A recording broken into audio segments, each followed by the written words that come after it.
At the risk of telling you what you've already discovered, feeding your child can bring up a lot of strong emotions for parents. Obviously, there is a very basic wish to feed your child and encourage her or his development. However, small children can be very fussy or poor eaters and may go through different phases of being either interested or supremely uninterested in food. Sometimes it can simply be a matter of time and things can become better on their own. However, you may benefit from some of these 10 tips to support you when you feel like things aren't going as well as they might be. Number 1. Try not to get into a battle over food. Do your best to ignore or minimize troublesome behavior at meal times, even though it is hard. Try to get on with normal routines as best you can. Getting wound up can provoke your child into getting into a battle with you. Not eating can be a very powerful and controlling behavior. Your child will learn very quickly that it provokes a very strong reaction in you. It's hard, but try to stay calm and not make a fuss. Set a small goal, even if it is just one taste before the meal ends, and remember to praise them for this, however small it seems to you. If they cannot do that, then leave it for now. Do not give a reward, that's the praise, and regroup and try again next time. Number 2, praise and encourage your child as they go along. Giving attention for the right behavior should mean that the child is less likely to need to play up to get attention for silly behavior like not eating. Remember, children prefer attention in this order. Number 1, good behavior, attention. Number 2, bad behavior, attention.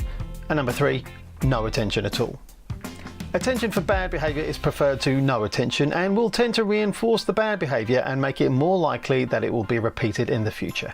Try to use good behavior attention and no attention in order to shape the behavior you'd like to see more or less of. Number 3, keep a food diary. It can be hard to get a clear idea of what children are eating over short periods of time. Keep a record of what your child eats over a longer period, 2 weeks to a month. You may find that overall they are eating more or getting a better balance of food than you thought. Number 4, give small portions. Children may feel overwhelmed by the amount of food on their plate. By serving small portions, your child will get the reward of succeeding in the task of eating, and you will feel happier too when you see that there is not masses of food left to throw away. You can always offer food to your child more often if you are worried about quantities.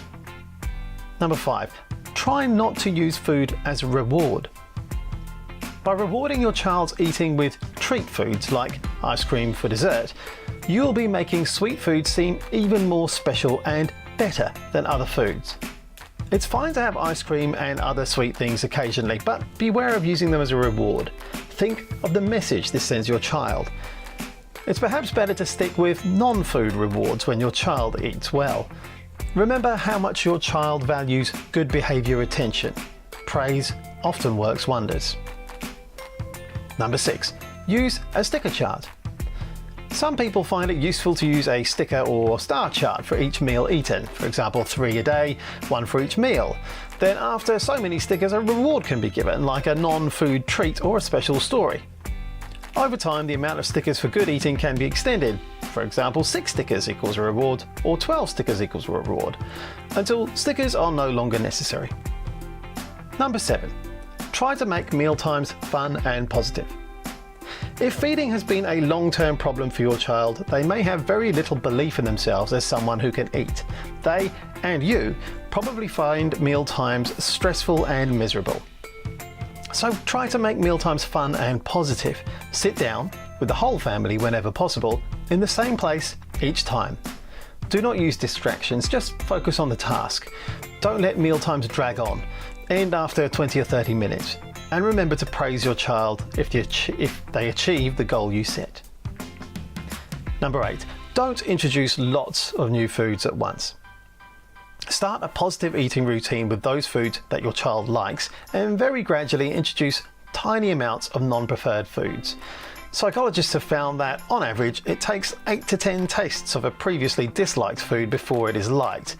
If, after this time, your child still won't eat it, leave it and try again at a later stage. Try introducing something else instead.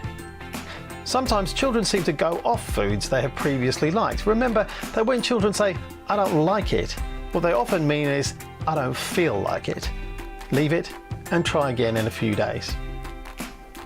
Number 9, remember that children are small and resilient. Your expectations of what they should be eating may be too big given their age. Also, they can survive on very little food and variety for some time. So keep things in perspective. What is the worst that can happen if they don't eat this particular meal? And number 10, thinking about why feeding is so difficult to manage. Is this an isolated area, or does your child have other behaviour difficulties, for example toileting, sleeping or aggression to other children? How do you feel about their eating? Useless? Helpless? Desperate? Don't despair. Parenting is a difficult job. Reach out for help if you find yourself continuing to struggle, and try to have fun with eating.